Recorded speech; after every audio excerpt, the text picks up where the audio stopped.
আসসালামু আলাইকুম গাইস, কেমন আছেন? আশা করি প্রত্যেকে সবাই ভালো আছেন। বিয়ে নিয়ে অশান্তি 3 নম্বর পর্ব কিন্তু অলরেডি আপলোড করা হয়েছে। আপনারা যারা যারা দেখেছেন অবশ্যই কমেন্ট করে জানাবেন, আর যারা দেখেননি তারা অবশ্যই ইগল ইউটিউব চ্যানেলে কিন্তু যে দেখে আসতে পারেন। তো বিয়ে নিয়ে অশান্তি 3 নম্বর মানে পর্বেতে কিন্তু অনেকটাই ধামাকাদার হয়েছে।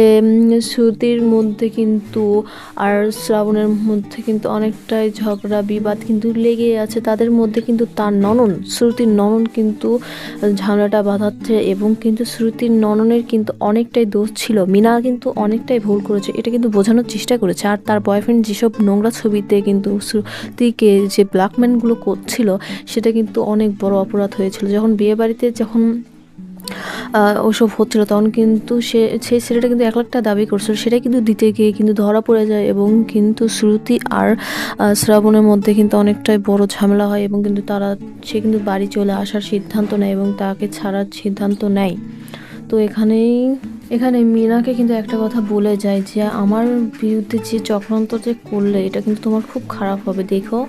অন্যদিকে কিন্তু দেখা যায় তাকে কিন্তু ডিভোর্স পেপারটা কিন্তু পাঠিয়ে দেয়, আর অন্য একটা মেয়েকে বিয়ে করে শ্রাবণ।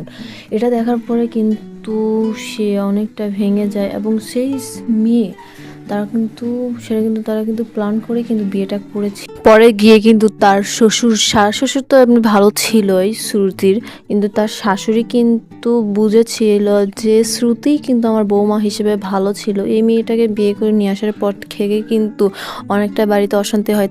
তাদের থেকে কাজ করে নেয় আর বলে কি, আমার স্বামীর সংসারের টাকা আপনাদের আমি বসে বসে খাওয়াবো, এটা কোনোদিনও হতে পারে না। তার জন্য কিন্তু তার শাশুড়ি অনেকটাই কান্না করে। শ্রুতি কিন্তু দেখা যায় শ্রাবণের নতুন বউ কিন্তু অন্য একটা ছেলের সাথে অবৈধ সম্পর্ক করছিল, এবং তার সঙ্গে কিন্তু পালিয়ে যাওয়ার সিদ্ধান্ত নিয়েছিল, এবং বাড়ি টাকা পয়সা নেওয়ার চিন্তা ভাবনা করছিল। তো গাইস, অন্যদিকে দেখা যায় কিন্তু মিনার পদ্মাবাস হয়ে যায়। তো আগামী কোনো ভিডিওর আপডেট পেতে আমার এই চ্যানেলটি অবশ্যই সাবস্ক্রাইব করে পাশে থাকবেন। আর 5 নম্বর পর্ব হয়তো বা লাস্ট পর্ব হতে পারে। আপনারা অবশ্যই কমেন্ট করে বলবেন যে বিয়ে না অশান্তি নাটকটি আমরা আরও দেখতে চাই, তাহলে হয়তো বা দেখতে পারবেন ইনশাল্লাহ।